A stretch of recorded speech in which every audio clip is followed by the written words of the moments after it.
Ang stress ay bahagi ng pang-araw-araw na buhay. Ngunit kapag ito ay hindi na makontrol, maaring magdulot ito ng masamang epekto sa ating katawan. Ang katawan ay may mga paraan upang ipakita na labis na itong nakakaranas ng stress. Sa video na ito, tatalakayin natin ang 10 warning signs na sobrang stress na ang katawan mo at kung bakit mahalaga ang agarang aksyon. Una, ang madalas na sakit ng ulo ay isa sa mga unang senyales ng sobrang stress. Kung napapansin mong madalas kang nakakaranas ng tension headaches o migraines, maaring ito ay dulot ng labis na pressure sa trabaho o personal na buhay. Ang stress ay nagpapataas ng cortisol levels na nagiging sanhi ng pagkapulikat ng mga muscles sa ulo at lig na nagreresulta sa sakit ng ulo. Pangalawa, ang problema sa pagtulog ay isang malakas na palatandaan na sobra na ang stress na nararanasan mo. Kapag hindi ka makatulog o balisa ka sa gabi, maaring ito ay dahil sa iyong isipan na hindi makapagpahinga dahil sa sobrang pag-aalala o stress. Ang insomnia o kakulangan sa tulog ay hindi lamang nagpapalala ng stress, kundi may negatibong epekto rin sa kalusugan. Pangatlo, ang madalas na pananakit ng katawan tulad ng balikat, lig, at likod ay maaring dulot ng stress. Ang labis na tensyon sa mga muscles ay nagiging sanhi ng pananakit sa mga bahagi ng katawan. Kung ang pananakit ay hindi dulot ng physical na injury, ito ay maaring senyales na ang katawan mo ay sumasailalim sa matinding stress.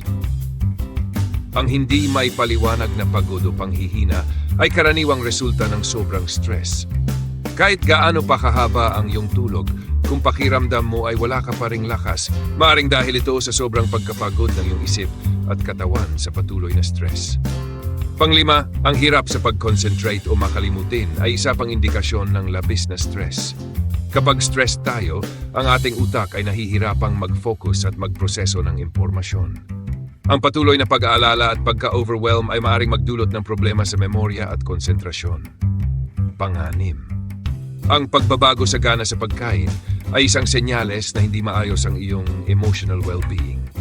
Ang stress ay maaring magdulot ng sobrang pagkain o pagkawala ng gana. Ang mga taong stressed ay kadalasang kumakain ng unhealthy food bilang comfort o kaya naman ay nawawala ng interes sa pagkain na maaring magdulot ng pagbabago sa timbang. Pampito, ang madalas na pagkakasakit ay senyales din na sobrang stressed na ang katawan mo.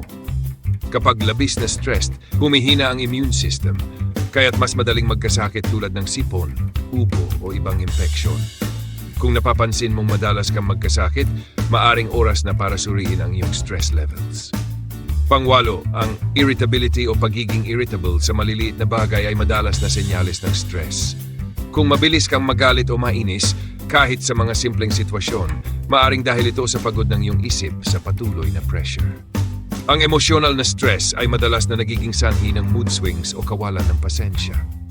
Pansyam, ang pagkakaroon ng problema sa tiyan o digestion tulad ng acid reflux, diarrhea o constipation ay maaring dulot ng sobrang stress. Ang digestive system ay sensitibo sa stress at kapag ang katawan ay nasa ilalim ng matinding pressure, maaari itong magdulot ng iba't ibang digestive issues. Pangsampu, ang pagkawala ng interes sa mga bagay na dati mong kinagiliwan ay isa pang senyales na sobrang stressed na ang katawan mo. Kapag nawawala na ang saya sa mga dating hilig mo, maaring ito ay senyales ng emotional burnout na dulot ng labis na stress. Konklusyon, ang sobrang stress ay may malaking epekto sa ating kalusugan at mahalaga na bigyang pansin ang mga senyales na ipinapakita ng ating katawan. Mula sa madalas na pananakit ng ulo at katawan, problema sa pagtulog, hanggang sa emosyonal na kawalan ng interes, ang mga ito ay babala na dapat mong alagaan ang iyong sarili. Sa pag-address ng stress sa tamang paraan, maaari mong mapigilan ang mas seryosong health issues at mabuhay ng mas masaya at malusog.